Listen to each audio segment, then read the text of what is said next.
Salatullah salamullah ala taha rasulillah. Salatullah salamullah habibillah. Tawassalna bi bismillah wabil hadi rasulillah wa kulli mujahidin lillah bi ahlil badri ya Allah. Baik, kembali lagi bersama kami dalam acara UJ Ustadz dan Jamaah. Masih tetap semangat Ibu? Masih ya, lanjut ya. Oke, langsung saja di segmen kedua. Pertanyaan kami mulai dari Kecamatan Jelutung. Silakan Ibu. Waalaikumsalam warahmatullahi wabarakatuh. Nama saya Aminah dari BKMT Kecamatan Jelutung, Masjid Mahkamul Hidayah. Silakan Ibu Mina. Yang sini saya mau tanyakan Pak Ustaz masalah puasa Zulhijjah. Ya. Nah, puasa Zulhijjah kan 10 hari, yang ke-8 dan ke-9 Tarwiyah Arafah. Jadi keistimewaan puasa itu apa Pak Ustaz? Iya. Nah, dari puasa Zulhijjah itu Pak Ustaz ya. Nah, yang satu lagi Pak Ustaz. Oh, nambah. Ya, silakan. Nah, ini masalah korban Pak Ustaz. Batas-batas yang orang yang korban itu berapa Pak Ustaz? Bagian yang boleh dimakan gitu untuk yang korban itu Pak Ustaz ya. Nah, saya rasa itulah Pak Ustaz saya. Wabillahi taufiq wal hidayah. Wassalamualaikum Waalaikumsalam warahmatullahi wabarakatuh. Iya, dari Jelutung. Iya Bu. Ya, silakan Ibu. Ya, ini. Assalamualaikum warahmatullahi wabarakatuh. Waalaikumsalam warahmatullahi wabarakatuh. Nama Haja Elisanti dari BKMT Permata Kelurahan Tarang Banjar, Kecamatan Jambi Timur. Haja Elisanti. Yang saya ingin tanyakan kepada Bapak. Ya. Kita ini ikut korban Pak. Kemudian korban itu kita hadiahkan kepada orang tua kita yang sudah meninggal. Itu kalau kita nyerahkan kepada panitia, namanya nama siapa Pak? Apa nama kita? Apa nama siapa? Orang tua kita. Kemudian apakah ada pantangan-pantangan bagi yang ikut korban? Kemudian daging korban tadi boleh enggak kita makan? Ya. Kemudian kemudian deh. ada bapak-bapak yang ingin sekali naik haji, berangkat ke haji. Karena terbentur dengan biaya tadi. Meninggal, tidak sempat berangkat. Itu sebagai anak, apakah orang tua tadi kita badalkan hajinya? Ya. Hanya itu Pak. Wassalamualaikum warahmatullahi wabarakatuh. Waalaikumsalam warahmatullahi wabarakatuh. Pertanyaan saya kok, tapi kemudiannya banyak Pak. Kemudiannya, silakan Ibu. Ya, silakan Ibu. Assalamualaikum warahmatullahi wabarakatuh. Waalaikumsalam warahmatullahi wabarakatuh. Nama saya Tenri, perwakilan dari Henry Bu namanya. Tenri.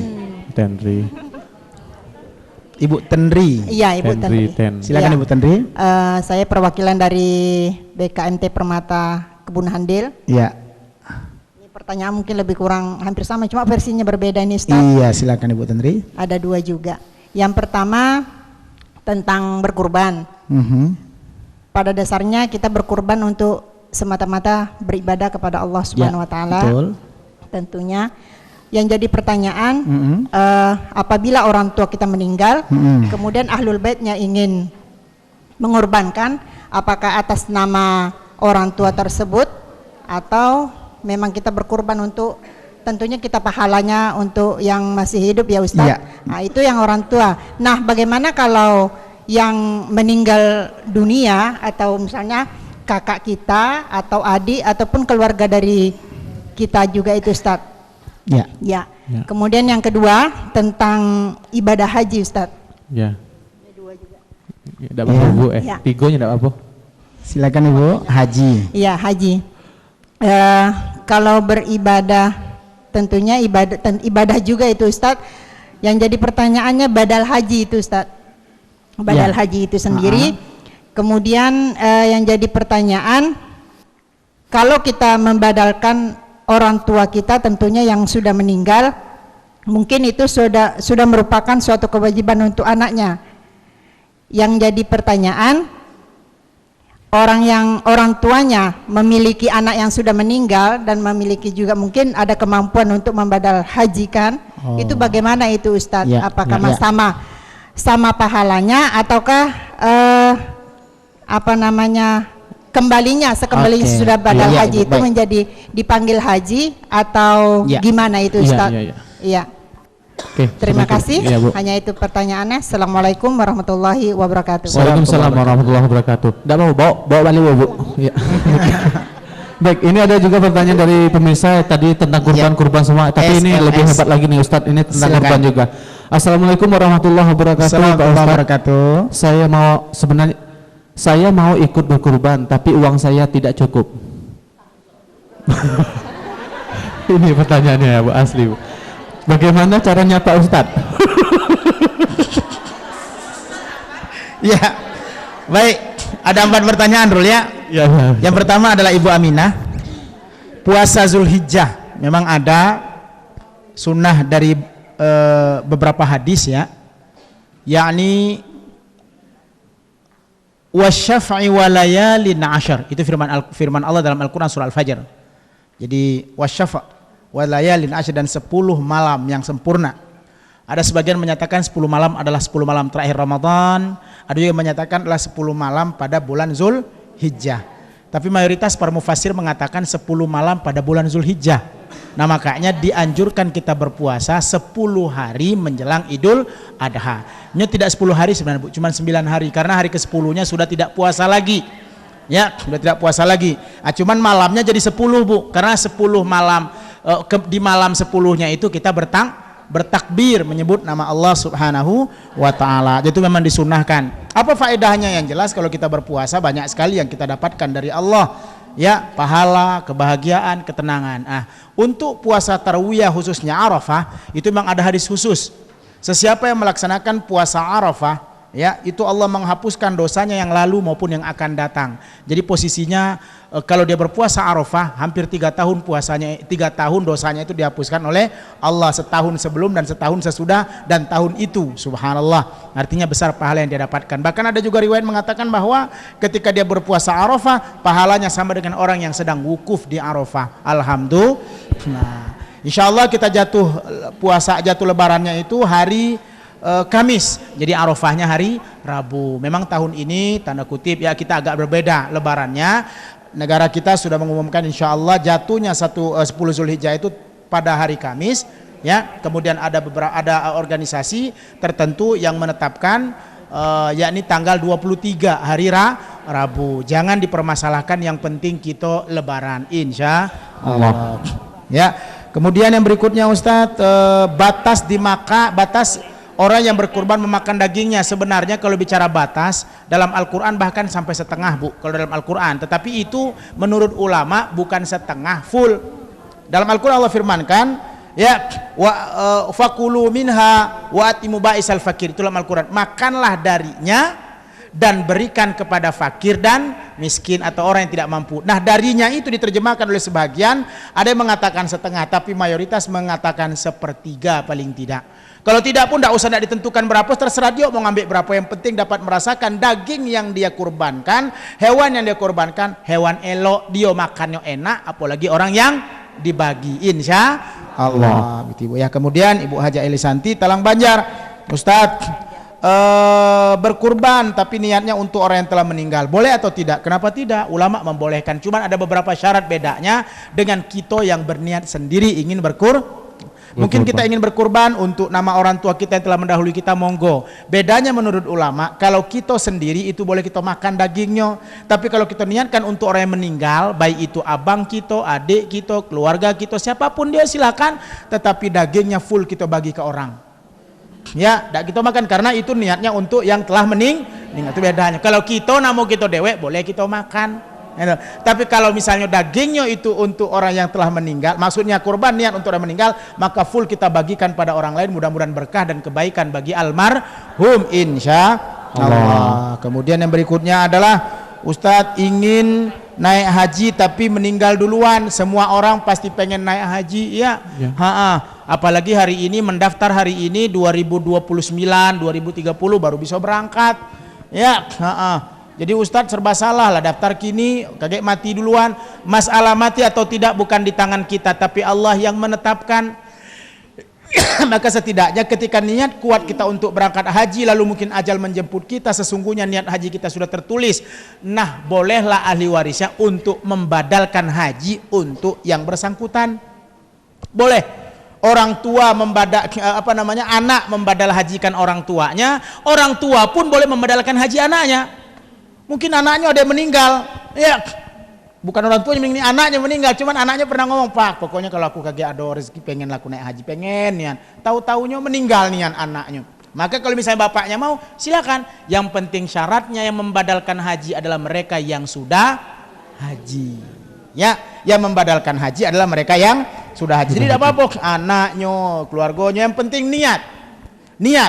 Ya, niatnya orang yang berangkat haji itu. Wallahu a'lam bishawab. Kemudian Ustadz, Ibu Tendri ya, sama tadi korban untuk orang yang sudah meninggal begitu. Ya, kalau kita niatnya untuk orang meninggal, niatkan untuknya. Nama-nama orang meninggal juga tidak apa-apa. Nama kita yang jelas untuk kita. Nama yang meninggal tidak masalah kita sebutkan namanya, niat untuknya. Tapi bedanya tadi kata Muhammad Wahbah Zuhaili ya dalam kitabnya beliau Al-Fiqh Al-Islam Adilatu, kalau itu dibagikan full dagingnya. Jadi dibolehkan Ibu ya, selama kita ingin memberikan kebaikan untuknya. Insya Allah tanda bukti kita sebagai anak yang soleh. Kemudian yang berikutnya tadi haji, ini tadi yang biasanya kan anak ke orang tua. Macam mana orang tua dengan anak? Sama Bu, sama karena nanti yang membadalkan haji misalnya kebetulan anaknya ada 8 orang, sekok pun belum haji, cuman nak dibadal kan gitu, maka mungkin datanglah ke pengurus haji untuk bisa membadalkan haji orang tuanya. Makanya orang kan ada harga-harganya sekitar 5 sampai 7 juta per satu badal haji itu, biasanya ada dikeluarkan sertifikatnya, tapi yang sesungguhnya Allah Maha tahu. Insya Allah. Tadi apa Bu? Yang dimaksud begini loh, kan sudah badal haji tuh, kan orang yang sudah meninggal itu Ustaz, kemudian pas kita menghadiri misalnya yasinan yang sudah meninggal itu, tiba-tiba yang udah dibadalkan haji itu dapat ibaratnya tuh haji siapa gitu. Ya. Apakah memang sudah masalah gelar itu bukan masalah fikih Ibu ya, masalah gelar itu masalah ketetapan gelar dari orang lain. Dado fikih nyuruh kalau orang balik haji harus gelar haji, dado, dak pakai haji pun dak hal. Jadi gelar haji itu hanya sebutan saja. Saya sebut Erul Haji pun tidak ada hal, tidak ada masalah, tidak ada masalah. Naik kepala haji. Ya. Tidak masalah Ibu. Artinya haji itu bukan kewajiban. Tanda kutip gelar ya, gelar bukan hajinya. Gelar haji itu pernah ada Ibu ila hadrati Nabi Muhammad, ila hadrati Nabi Muhammad, ila hadrati Al-Hajj Muhammad, tidak ada. Haji Ali bin Abi Thalib tidak ada. Haji Abu Bakar tidak ada. Haji Umar bin Khattab juga tidak ada. Nah haji itu hanya sekedar sebuah gelar. Ya bolehlah nyenangkan hati keluar. Saya Bu yang manggil saya Ustadz siapa? Itu tidak ada sarjana gelarnya Ustadz itu tidak ada. Manggil orang. Kiai pun macam itu juga. Di Jawa antara kiai pisau keris itu dengan kiai yang ulama itu hampir sama namanya. Tapi yang menetapkan adalah Y dengan I biasa. Nah gitu. Jadi intinya itu hanya sebuah nama, tidak masalah. Kemudian yang terakhir tadi pertanyaan dari Ibu SMS, Eka kalau duit tidak cukup kan? Karena yang disuruh untuk berkorban itu adalah mereka yang cukup. Mereka yang mampu. Tidak mampu kalau kita mau silakan tapi berusaha. Ustadz saya punya duit 100, cuman Pak Ustadz nak beli kambing apa dapatnya 100? Maka siapkan duit minimal mungkin 1.850 atau mungkin 2 juta minimal. Satu namo kita masuk, kalau 7 namo dalam satu sapi mungkin bisa beli 1 kambing. Sebab kambing ada juga kini harganya yang 1,5 juta, 1.700.000, 1.800.000, bolehlah. Ataupun dikumpuli untuk tahun depan. Boleh begitu. Kalau belum cukup nak juga berkurban, silakan datang BK Arul minta ditambah. Boleh. Saya kasih buntut Ustadz kalau 100.000 tadi. Ya itu tadi jawaban dari Ustadz. Saya biasanya Ustadz kalau tiap tahun banyak dapat saya daging kurban Ustadz. Iya banyak, saya kasih lagi, boleh tidak Ustadz? Boleh Bu. Ya boleh, yang penting tidak boleh itu untuk dijual dan untuk dilakukan bisnis. Itu tidak boleh. Ya. Tidak boleh Bu. Misalnya dapat daging korban, wah daripada dimakan enak kita jual bejo. Itu haram jadinya Bu. Oh gitu. Karena kenapa? Itu yang dilarang Rasul. Apalagi harga daging kini mahal. Berapa sekilo? 130 ya. Wah, 120, sempat 30. 10 masjid ngasih. Wah, banyak sepikir juga Ustaz. Dijual. Banyak juga duitnya itu. Na'udzubillah. Jangan, Iya. karena itu adalah niat berbagi ikhlas, bukan untuk diperjualbelikan dan dibisniskan. Begitu, insya Allah. Iya, itu tadi jawaban dari Ustadz. Nanti yang dari apa lagi, silakan siapkan pertanyaan, dan juga untuk pemirsa di rumah, line SMS kami yang ada di bawah ini, siapkan pertanyaan, langsung nama, tempat, langsung pertanyaannya. Baik, kita rehat dulu sejenak. Selepas pariwara berikut ini kami akan segera kembali, tetap di UJ Ustadz dan Jamaah. Salatullah salamullah ala taha Rasulillah. Salatullah salamullah ala Yasin Habibillah. Tawassalna bi bismillah wa bil hadi Rasulillah wa kulli mujahidin lillah bi ahlil bal riya